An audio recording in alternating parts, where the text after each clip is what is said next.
ನಮಸ್ತೆ ವೀಕ್ಷಕರೇ, maths class S J YouTube ಚಾನಲ್ಗೆ ಸ್ವಾಗತ. ನಾನು ನಿಮ್ಮ ಶಿವಯೋಗಿ. ಪ್ರಿಯ ವೀಕ್ಷಕರೇ, ಇಂದಿನ ಈ ಒಂದು ವಿಡಿಯೋಲಿ ನಾನು ಸೆಕೆಂಡ್ PUC ಮ್ಯಾಥಮೆಟಿಕ್ಸ್ ಒಂದು ವಿಷಯದ ಎಕ್ಸಸೈಸ್ 3.2 ಕ್ವಶನ್ ನಂಬರ್ 19 to 22ನ ಎಕ್ಸ್ಪ್ಲೇನ್ ಮಾಡ್ತೀನಿ ಅಂತ. ಸೊ ತಾವು ಈ ಒಂದು ವಿಡಿಯೋನ ಕೊನೆ ತನಕ ನೋಡಿರಿ. ಮತ್ತು ತಮಗೇನಾದರೂ ಡೌಟ್ ಇದ್ದರೆ ಕಮೆಂಟಲ್ಲಿ ಕಮೆಂಟ್ ಮಾಡಿ ಕೇಳ್ಬೋದು. ಮತ್ತು ಇನ್ನೂ ಯಾರೆಲ್ಲ ನಂದು ಟೆಲಿಗ್ರಾಮ್ ಗ್ರೂಪಿಗೆ ಜಾಯ್ನ್ ಆಗಿಲ್ಲ, ನಾನು ಡಿಸ್ಕ್ರಿಪ್ಷನಲ್ಲಿ ಕೊಟ್ಟಿರ್ತಕ್ಕಂಥ ಲಿಂಕನ್ನು ಯೂಸ್ ಮಾಡಿ ಜಾಯ್ನ್ ಆಗ್ಬೋದು. ಓಕೆನಾ? ಸೊ ಇವಾಗ ನಾನು 19th ಕ್ವಶನಿಗೆ ಹೋಗ್ತೀನಿ ಅಂತ. What is question? Question is A trust fund has ₹30,000 that must be invested in two different types of bonds. The first bond pays 5% interest per year and second bond pays 7% interest per year. Using matrix multiplication, determine how to divide 30,000 rupees among the two types of bonds. If the trust fund must obtain an annual total interest of the two types of bonds. If the trust fund must obtain an annual total interest of rupees 1,800, this is in first case. In second case 2,000 rupees. ಇಲ್ಲಿ ಏನು ಹೇಳ್ತಾ ಇದ್ದಾನೆ ಅಂತಂದರೆ, ಟ್ರಸ್ಟಲ್ಲಿ ದುಡ್ಡಿದೆ ಅಂತ. ಎಷ್ಟಿದೆ ಅಂತಂದರೆ 30,000 ರೂಪಾಯಿ ಇದೆ ಅಂತ. ಇವು 30,000 ರೂಪಾಯಿನ ಅವ್ರು ಯೂಸ್ ಮಾಡಿಕೊಂಡು ಇಂಟ್ರೆಸ್ಟಿಂದ ಇನ್ನೊಂದು ಸ್ವಲ್ಪ ಹೆಚ್ಚಿಗೆ ಮಾಡ್ಕೋಬೇಕು ಅಂತ ಒಂದು ಪ್ಲ್ಯಾನ್ ಇದೆ. ಈ 30,000 ರೂಪಾಯಿನ ಅವ್ರು ಏನು ಮಾಡಕತ್ತಂದರೆ 2 ಬೌಂಡ್ ಮಾಡಿ ಇಬ್ಬರಿಗೆ ಡಿವೈಡ್ ಮಾಡಕತ್ತಾರೆ. ಓಕೆ, ಫಸ್ಟ್ ಬೌಂಡಿಗೆ ಇಂಟ್ರೆಸ್ಟ್ ಎಷ್ಟಿದೆ ಅಂದರೆ ಬಡ್ಡಿ ಎಷ್ಟಿದೆ ಅಂತಂದರೆ 5% ಪರ್ ಇಯರ್ ಇದೆ. ಇನ್ನೊಂದು ಬೌಂಡಲ್ಲಿ ಇಂಟ್ರೆಸ್ಟ್ ಎಷ್ಟಿದೆ ಅಂತಂದರೆ 7% ಪರ್ ಇಯರ್ ಇದೆ. ಹೌದಾ? So total amount 30,000 rupees. ಒಂದು ಬೌಂಡ್ದು ಇಂಟ್ರೆಸ್ಟ್ 5% ಇದೆ, ಸೆಕೆಂಡ್ ಬೌಂಡ್ ಇಂಟ್ರೆಸ್ಟ್ 7% ಇದೆ. ಹೌದಾ? ಸಪೋಸ್ ಅವರು ಇವೆರಡೂ ಬೌಂಡನ್ನು 5 ಮತ್ತು 7% ಇಂಟ್ರೆಸ್ಟಲ್ಲಿ ಅವರು ಯಾರಿಗಾದರೂ ಸಾಲ ಕೊಟ್ಟರು ಅಂತಂದರೆ ನಮಗೆ 1,800 ರೂಪೀಸ್ ಬರ್ತದಲ್ಲ. ಅವಾಗ ಫಸ್ಟ್ ತವನಿಗೆ ಅಥವಾ ಫಸ್ಟ್ ಬೌಂಡಲ್ಲಿ ಎಷ್ಟು ಅಮೌಂಟ್ ಇರಬೇಕು, ಸೆಕೆಂಡ್ ಬೌಂಡಲ್ಲಿ ಎಷ್ಟು ಅಮೌಂಟ್ ಇರಬೇಕು, ನಮಗೆ 1,800 ರೂಪೀಸ್ ಇಂಟ್ರೆಸ್ಟ್ ಬೇಕು ಅಂತಂದರೆ. ಓಕೆ, ನಮಗೆ 2,000 ರೂಪೀಸ್ ಇಂಟ್ರೆಸ್ಟ್ ಬೇಕು ಅಂತಂದರೆ ಫಸ್ಟ್ ಬೌಂಡಿಗೆ ಅಂದರೆ ಫಸ್ಟ್ ಪರ್ಸನಿಗೆ ಎಷ್ಟು ರೂಪೀಸ್ದು ಒಂದು ನಾವು ಲೋನನ್ನು ಕೊಡಬೇಕು, ಮತ್ತು ಸೆಕೆಂಡ್ ಪರ್ಸನಿಗೆ ನಾವು ಎಷ್ಟು ರೂಪೀಸ್ ಲೋನನ್ನು ಕೊಡಬೇಕು ಅಂತ ಕಂಡಿಬೇಕು. Okay, this is the question. ಭಾಳ ಸಿಂಪಲ್ ಇದೆ, ನಾನು ನಿಮಗೆ ಇದನ್ನು ನೀಟಾಗಿ ತಿಳಿಸ್ಕೊಡ್ತೀನಿ ಅಂತ. ಓಕೆ, ಸೊ ಟೋಟಲ್ ಅಮೌಂಟ್ ಎಷ್ಟು ಅದ ರೀ ಇಲ್ಲಿ ಬರೀತೀನಿ ನೋಡಿರಿ. Total amount is 30,000 rupees. ಹೌದಾ? ಈ 30,000 ರೂಪೀಸನ್ನು ಆತ 2 ಬೌಂಡಾಗಿ ಮಾಡ್ತಾರೆ. Okay, invested amount in first bound ಅಂತ ಬರೀರಿ. ಅಂದರೆ ಫಸ್ಟ್ ಬೌಂಡಲ್ಲಿ ಅವರು ಎಷ್ಟು ಇನ್ವೆಸ್ಟ್ ಮಾಡಿದ್ದಾರೆ ಅಂತಂದ್ರೆ ನಿಮಗೆ ಗೊತ್ತಿಲ್ಲ, X ರೂಪೀಸ್ ಅಂತ ಅಂದ್ಕೊಳ್ರಿ. ಓಕೆ, ಸೊ ಇವಾಗ 30,000 ರೂಪೀಸಲ್ಲಿ X ರೂಪೀಸಿಗೆ ಕೊಟ್ಟರೆ ಎಷ್ಟು ಉಳಿತದೆ? 30,000 ಮೈನಸ್ X ಉಳಿತದೆ. ಫಾರ್ ಎಕ್ಸಾಂಪಲ್ 30,000ಅಲ್ಲಿ ನೀವು 10,000 ಕೊಟ್ಟರೆ ಎಷ್ಟು ಉಳಿತದೆ? 20,000 ನಿಮಗೆ ಉಳಿತದೆ. ಏನು ಮಾಡಿರ್ತೀರಿ ನೀವು ಇಲ್ಲಿ? 30,000ಅಲ್ಲಿ ಇದು 10,000 ಮೈನಸ್ ಮಾಡಿರ್ತೀರಲ್ಲ. ಸೊ ಹಾಗಾಗಿ invested amount in second bond ಅಂತ ಬರೀರಿ. ಫಸ್ಟ್ ಬೌಂಡಲ್ಲಿ X ರೂಪೀಸ್ ಇನ್ವೆಸ್ಟ್ ಮಾಡಿದ್ದೀರಿ, ಸೆಕೆಂಡ್ ಬೌಂಡಲ್ಲಿ 30,000 ಮೈನಸ್ X ರೂಪೀಸ್ ಆಗುತ್ತೆ. Okay, so interest on first ಬೌಂಡ್ದನಿಗೆ ಇಂಟ್ರೆಸ್ಟ್ ಎಷ್ಟಿದೆ ಇಲ್ಲಿ? 5% ಇದೆ, ಅಂದರೆ 100ಕ್ಕೆ 5 ಇದೆ ಒಂದು ವರ್ಷಕ್ಕೆ. Okay, second interest on second bound ಅಂದರೆ ಸೆಕೆಂಡ್ ಬೌಂಡಲ್ಲಿ ಇಂಟ್ರೆಸ್ಟ್ ಎಷ್ಟಿದೆ ರೀ? ಅದು 100ಕ್ಕೆ 7 ರೂಪಾಯಿ ಅಂತ ಇದೆ. ಹೌದಾ? ಸೊ ಇವಾಗ ನಮಗೆ ಎಷ್ಟು ಬೇಕು ಫಸ್ಟ್ ಕೇಸಲ್ಲಿ ಅಂತಂದರೆ ಒಟ್ಟು ನಮಗೆ 1,800 ರೂಪೀಸ್ ಇಂಟ್ರೆಸ್ಟ್ ಬೇಕು. 1,800 ರೂಪೀಸ್ ಇಂಟ್ರೆಸ್ಟ್ ಬೇಕು. ಈ ಥರ ನಮಗೆ ಇಂಟ್ರೆಸ್ಟ್ ಬೇಕು ಅಂತಂದರೆ ಫಸ್ಟ್ ಬೌಂಡಲ್ಲಿ ಎಷ್ಟು ರೂಪೀಸ್ ಇನ್ವೆಸ್ಟ್ ಮಾಡಬೇಕು, ಸೆಕೆಂಡ್ ಬೌಂಡಲ್ಲಿ ಎಷ್ಟು ರೂಪೀಸ್ ಇನ್ವೆಸ್ಟ್ ಮಾಡಬೇಕು ಅಂತ ಕಂಡುಹಿಡಿಯಬೇಕು. ರೈಟ್? ಇಲ್ಲಿ ಅವ್ರು ನಮ್ಗೆ ಏನು ಹೇಳಿದ್ದಾರೆ ಅಂತಂದರೆ ಯೂಸಿಂಗ್ ಮ್ಯಾಟ್ರಿಕ್ಸ್ ಮಲ್ಟಿಪ್ಲಿಕೇಶನ್ ಮೆಥಡ್ ಅಂತ ಹೇಳಿದ್ದಾರೆ. ಹೌದಾ? So using matrix multiplication method ಅಂತಂದರೆ ನೀವು ಈ ಥರನೇ ಯೂಸ್ ಮಾಡಬೇಕಾಗುತ್ತೆ. ಫಸ್ಟ್ ಬೌಂಡಲ್ಲಿ ಅಮೌಂಟ್ ಎಷ್ಟಿದೆ? X ಇದೆ. ಸೆಕೆಂಡ್ ಬೌಂಡಲ್ಲಿ ಎಷ್ಟಿದೆ? 30,000 ಮೈನಸ್ X ಇದೆ. ಹೌದಾ? ಸೊ ನೆಕ್ಸ್ಟ್ ಇಂಟು ಇಂಟ್ರೆಸ್ಟ್ ಎಷ್ಟಿದೆ ರೀ? 5 ರೂಪೀಸ್ ಪರ್ 100.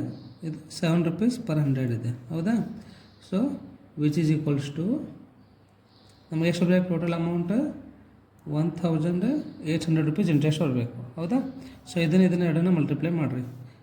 X ಇಂಟು 5/100 ಅಂತಂದರೆ 5x/100 ಆಗುತ್ತೆ. ಓಕೆನಾ? Next plus 30,000 minus x into 7/100 ಅಂದರೆ 7 into 30,000 okay divided by 100 minus x into 7 ಅಂದರೆ 7x ಆಗುತ್ತೆ ಹೌದಾ divided by 100 which is equals to 1800 as it is ಬರೀರಿ. ಇದು ಡಿವೈಡ್ ಬೈ 100 ಆಗುತ್ತೆ 100 ಬರೀರಿ ಓಕೆ ಎಲ್ ಸಿ ಎಮ್ ಎಷ್ಟು ಆಗುತ್ತೆ ರೀ ಎಲ್ಲದ್ರದ್ದು 100 ಆಗುತ್ತೆ ಹೌದಾ. So 5x you write as it is plus 7 3 is 21 ಎಷ್ಟು ಜೀರೋ ಅದಾವೆ ಇಲ್ಲಿ 4 ಜೀರೋ ಅದ ಹೌದಾ. ಸೊ 4 ಜೀರೋ ಬರೀರಿ ಇದು ಎಷ್ಟಾಗುತ್ತೆ 2,10,000 ಆಗುತ್ತೆ minus 7x you write as it is okay 1800 ಇದು ಇಂಟು 100 ಮಾಡಿರಿ ಅಂದರೆ 2 ಜೀರೋ ಆ್ಯಡ್ ಮಾಡಿ ಬರೀಬೇಕು ಓಕೆನಾ. ಸೊ 5x ಮೈನಸ್ 7x ಎಷ್ಟು ಎಕ್ಸ್ ಆಗುತ್ತೆ ಅದು 2x ಆಗುತ್ತೆ okay. So I'll write here 5x minus 7x ಅಂತಂದರೆ minus 2x okay which is equals to 1,80,000 right 1,80,000 minus 2,10,000 you can write here okay 2,10,000 minus 2x you write as it is 2,10,000 minus 1,80,000 ಅಂದರೆ 2,10,000 1,80,000 ರೂಪಾಯಿ minus ಮಾಡಿದ್ರೆ ಎಷ್ಟು ಉಳಿತದೆ ಅವಾಗ ನಮಗೆ ಇನ್ನು minus 30,000 ರೂಪಾಯಿ ಉಳಿತದೆ ಹೌದಾ. So x is equals to minus 30,000 ಇದು ಇಂಟು ಮೈನಸ್ 2 ಇದ್ದಾನೆ ಈ ಕಡೆ ತೊಗೊಂಡು ಡಿವೈಡ್ ಬೈ ಆಗುತ್ತೆ ಮೈನಸ್ ಮೈನಸ್ ಕ್ಯಾನ್ಸಲ್ ಆಗಿದೆ 2 1 2 15,000 okay. So x is equals to 15,000 rupees ಅಂದರೆ ಅವರು ಫಸ್ಟ್ ಬಾಂಡಲ್ಲಿ ಎಷ್ಟು ರುಪೀಸ್ ಇನ್ವೆಸ್ಟ್ ಮಾಡ್ತಾರೆ 15,000 ಸೆಕೆಂಡ್ ಬಾಂಡಲ್ಲೂ 15,000 ಇನ್ವೆಸ್ಟ್ ಮಾಡ್ತಾರೆ okay. So you can write here therefore invested amount in first bond is 15,000 rupees and in second bond is also 15,000 ಹೌದಲ್ರಿ okay. This is first case ಇವಾಗ 1,800 rupees interest ಇದ್ದಾಗ ಇವಾಗ 2,000 ಬೇಕು ಅಂದರೆ ಇಲ್ಲಿ ಇಂಟ್ರೆಸ್ಟ್ ಇದ್ದಲ್ಲಿ ಏನು ಮಾಡಬೇಕು 2,000 ಬರೀಬೇಕಾಗತ್ತೆ ಅಷ್ಟೇ ಓಕೆ ಅದನ್ನು ಬರೆದು ಹೇಳ್ತೀನಿ ನೋಡಿರಿ ನಾನು. So second one if total interest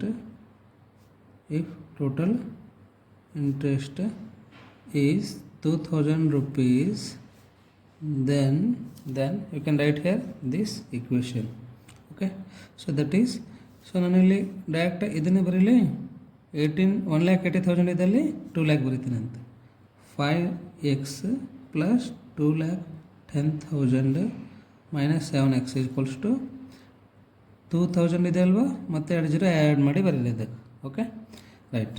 so next ಇದಕ್ಕೆ ನಾನು ಸ್ವಲ್ಪ ಸಿಂಪ್ಲಿಫೈ ಮಾಡಿರಿ 5x ಮೈನಸ್ 7x ಅಂದರೆ 2x ಆಗುತ್ತೆ ಹೌದಾ.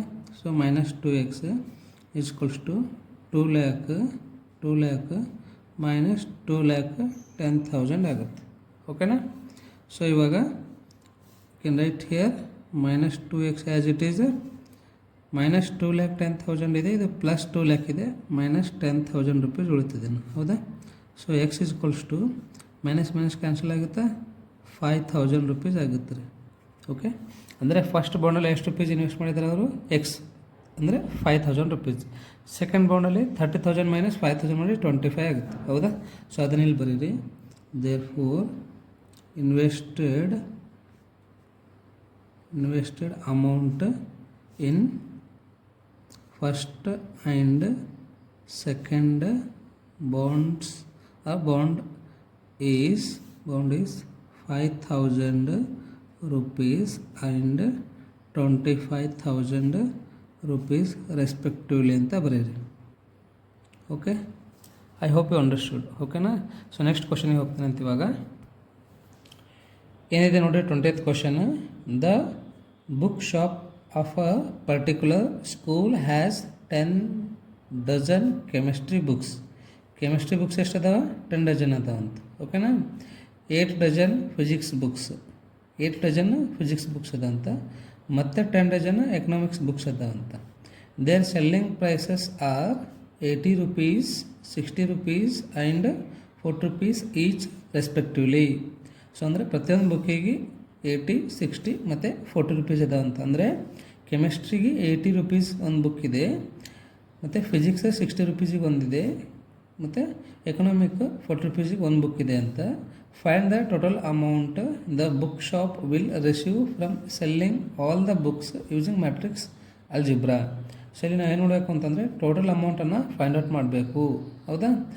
ಯಾವ್ದು ಮೆಥಡನ್ನು ಯೂಸ್ ಮಾಡಬೇಕಿಲ್ಲ ಅಂತಂದರೆ ಮ್ಯಾಟ್ರಿಕ್ಸ್ ಅಲ್ಜಿಬ್ರಾನ ಯೂಸ್ ಮಾಡಿ ನಾವಿಲ್ಲಿ ಟೋಟಲ್ ಅಮೌಂಟನ್ನು ಫೈಂಡ್ ಔಟ್ ಮಾಡಬೇಕು. ಹೌದಾ? ಸೊ ಇವಾಗ ಇಲ್ಲಿ ಬರ್ಕೊಡ್ರಿ. ಟೋಟಲ್ ಕೆಮಿಸ್ಟ್ರಿ ಬುಕ್ಸ್ ಎಷ್ಟು ಅದಾವ?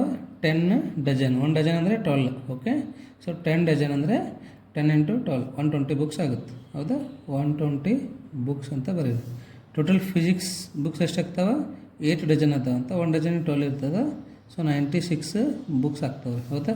ಟೋಟಲ್ ಎಕನಾಮಿಕ್ಸ್ ಬುಕ್ಸ್ ಎಷ್ಟು ಅದಾವ? 10 ಡಜನ್ ಅದಾವ. ಡಜನ್ ಅಂದರೆ 12 ಇದೆ. 10 × 12 ಅಂತಂದರೆ 120 ಬುಕ್ಸ್ ಆಗುತ್ತೆ. Okay. Selling price of chemistry book. ಒಂದು ಕೆಮಿಸ್ಟ್ರಿ ಬುಕ್ಕಿಗೆ ಎಷ್ಟು ರುಪೀಸ್ ಇದೆ ರೀ? 80 ರುಪೀಸ್ ಇದೆ. ಸೆಲ್ಲಿಂಗ್ ಪ್ರೈಸ್ ಆಫ್ ಫಿಸಿಕ್ಸ್ ಒಂದು ಬುಕ್ಕಿಗೆ ಎಷ್ಟಿದೆ? 60 ಇದೆ. ಸೆಲ್ಲಿಂಗ್ ಪ್ರೈಸ್ ಆಫ್ ಎಕನಾಮಿಕ್ ಒಂದು ಬುಕ್ಕಿಗೆ 40 ರುಪೀಸ್ ಇದೆ. ಅದನ್ನು ಇಲ್ಲಿ ನೀಟಾಗಿ ಬರೀರಿ. ಓಕೆ. ಸೊ ನಾವು ಇಲ್ಲಿ ಯಾವ್ದು ಮೆಥಡನ್ನು ಯೂಸ್ ಮಾಡಬೇಕು? ಮ್ಯಾಟ್ರಿಕ್ಸ್ ಅಲ್ಜಿಬ್ರಾವನ್ನು ಯೂಸ್ ಮಾಡಬೇಕು. ಹೌದಾ? ಸೊ ಹಾಗಾಗಿ ಇಲ್ಲಿ ಏನು ಮಾಡ್ತೀರಿ ನೀವು ಅಂತಂದರೆ ಫಸ್ಟ್ ನಂಬರ್ ಆಫ್ ಬುಕ್ಸ್ ಬರ್ಕೊಳ್ರಿ.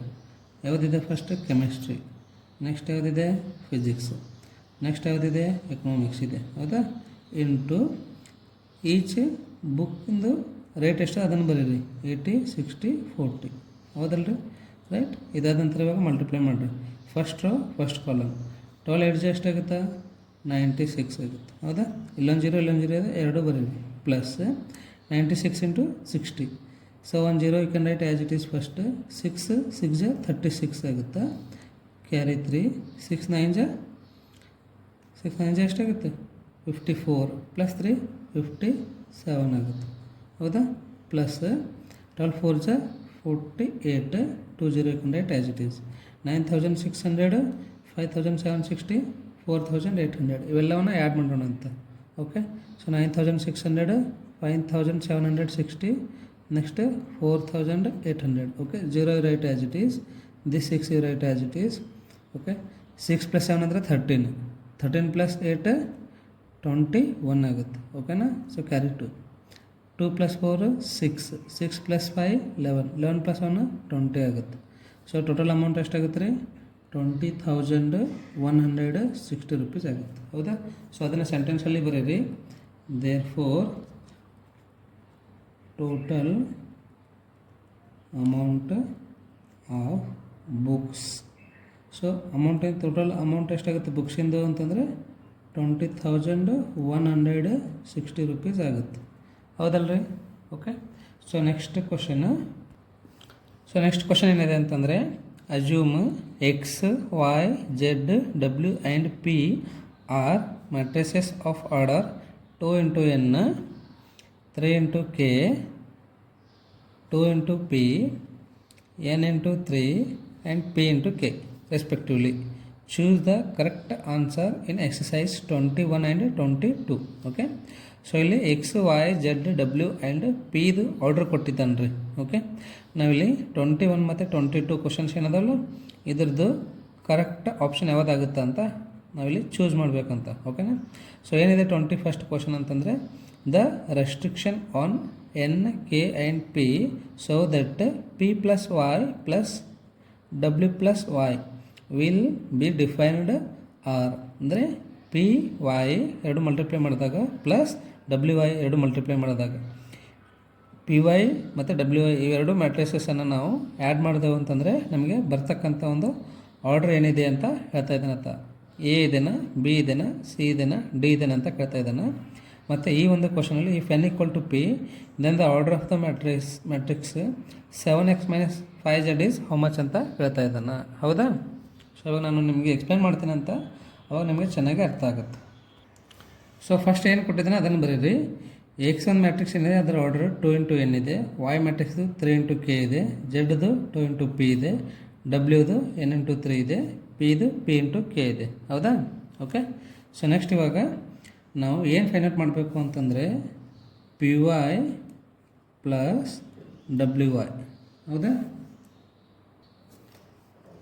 ಈ ಒಂದು ಮ್ಯಾಟ್ರಿಕ್ಸ್ದು ಆರ್ಡ್ರನ್ನು ಫೈಂಡ್ ಔಟ್ ಮಾಡಬೇಕು ರೀ ನಾವು. Okay. Right. So P matrix ಏನಿದೆ ಅದರದ್ದು ಆರ್ಡರ್ ಏನಿದೆ ರೀ ಪಿ × k ಇದೆ, ಇಲ್ಲಿ ಕೊಟ್ಟಿದ್ದಲ್ಲ ಅದನ್ನು ಬರೀರಿ. ವೈದೇನಿದೆ 3 × k ಇದೆ, ಪ್ಲಸ್ ಡಬ್ಲ್ಯೂದೇನಿದೆ n × 3 ಇದೆ, ನಂತರದಲ್ಲಿ ವಾಯ್ದು 3 ಇಂಟು ಕೆ ಇದೆ. ಹೌದಾ? ಸೊ ಇವಾಗ ನೋಡಿರಿ, ನಾವು ಎರಡು ಮ್ಯಾಟ್ರಿಕ್ಸ್ ಮಲ್ಟಿಪ್ಲೈ ಮಾಡಿದೆ ಅಂತ ತಿಳ್ಕೊಳ್ರಿ. ಆ ಬರ್ತಕ್ಕಂಥ ಒಂದು ಮ್ಯಾಟ್ರಿಕ್ಸ್ ಏನಿದೆಯಲ್ಲ ಅದರದ್ದು ಆರ್ಡ್ರ್ ಏನಾಗಿರ್ತದೆ ಅಂತಂದರೆ, ಬರ್ತಕ್ಕಂಥ ಮ್ಯಾಟ್ರಿಕ್ಸ್ ಆರ್ಡ್ರ್ ಫಸ್ಟ್ ಮ್ಯಾಟ್ರಿಕ್ಸಿಂದು ರೋ ತೊಗೋಬೇಕು. ಓಕೆ, ಸೆಕೆಂಡ್ ಮ್ಯಾಟ್ರಿಕ್ಸಿಂದು ಕಾಲಮ್ ತೊಗೋಬೇಕು. ಓಕೆ, ಇದು ಆಗಿರ್ತದೆ ನೋಡಿರಿ.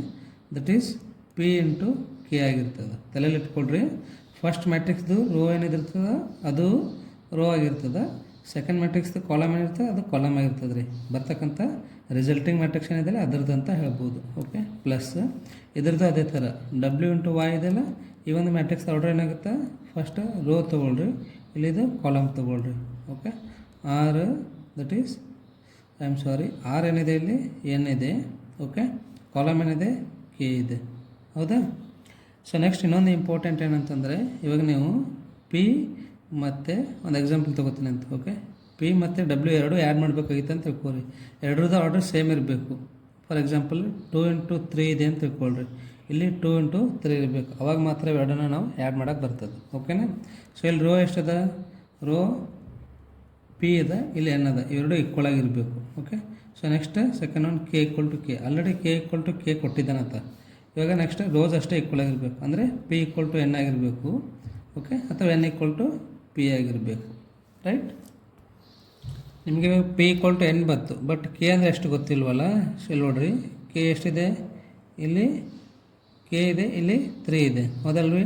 ಅಂದರೆ ಇಲ್ಲಿ ಕಾಲಮ್ ಎಷ್ಟು ಇದಿರ್ತಲ್ಲ ಅದು ಇದು ರೋಕ್ಕೆ ಈಕ್ವಲ್ ಆಗಿರ್ತದೆ. ಕೆ ಈಕ್ವಲ್ ಟು ಎಷ್ಟಿದೆ, ಇಲ್ಲಿ 3 ಇದೆ. So K equal to 3. Next second one is P equal to N. ಹೌದಾ? ಸೊ ಇದು ಆಪ್ಷನಲ್ಲಿದೆ ನೋಡಿರಿ, ಯಾಕಂದರೆ ಪಿ ಈಕ್ವಲ್ ಟು ಎನ್ ಇದೆ ಅಲ್ವಾ. ಸೊ ಅದನ್ನು ಬರ್ದಿದೆ ನೋಡಿರಿ. ಸೊ ಇಲ್ಲಿ ಆಪ್ಷನ್ ನೋಡಿರಿ, ಎ ಕೆ ಈಕ್ವಲ್ ಟು 3 ಇದೆ, ಪಿ ಈಕ್ವಲ್ ಟು ಎನ್ ಇದೆ, ಅಂದರೆ ಎ ಆಪ್ಷನ್ ಕರೆಕ್ಟ್ ಇದೆ. ಓಕೆನಾ? So next if N equal to P then the order of the matrix 7x - 5z ಎಷ್ಟು ಅಂತ ಕೇಳ್ತಾ ಇದ್ದಾನೆ. 7x, ಎಕ್ಸ್ದ ಆರ್ಡರ್ ಏನಿದೆ ರೀ 2 ಇಂಟು ಎನ್ ಇದೆ. ಹೌದಾ? ಜೆಡ್ದ ಆರ್ಡರ್ ಏನಿದೆ 2 ಇಂಟು ಪಿ ಇದೆ. ರೈಟ್? ಸೊ ಇದಾದ ನಂತರ ಒಂದು ಮ್ಯಾಟ್ರಿಕ್ಸ್ ಬರ್ತದೆ, ಅದನ್ನು ರಿಸಲ್ಟಿಂಗ್ ಮ್ಯಾಟ್ರಿಕ್ಸ್ ಅಂತ ಕರೀರಿ. ಓಕೆ, ನಾನು ನಿಮಗೆ ಇವಾಗ ಹೇಳಿದ್ದೀನಿ, ಆ್ಯಡ್ ಅಥವಾ ಸಪ್ರೇಟ್ ಮಾಡಬೇಕಾಗಿತ್ತು ಅಂತಂದರೆ ಸೇಮ್ ಆರ್ಡರ್ ಇರಬೇಕು. ಓಕೆ, ರೋ ಎರಡು ಸೇಮ್ ಇದೆ, ಕಾಲಮ್ ಎರಡು ಸೇಮ್ ಇರಬೇಕು. ಓಕೆನಾ? ಸೊ ಅದೇನಾಗುತ್ತೆ ಅಂತಂದರೆ ಎನ್ ಈಕ್ವಲ್ ಟು ಪಿ ಆಗುತ್ತೆ. ಹೌದಲ್ರಿ? So I can write here therefore P equal to N ಅಂತ ಬರೀರಿ, ಅಥವಾ ಎನ್ ಈಕ್ವಲ್ ಟು ಪಿ ಅಂತ ಬರೀರಿ. ಓಕೆ, ಯಾವತ್ತು ಬರೆದ್ರೂ ಓಕೆ ನಡೀತದೆ.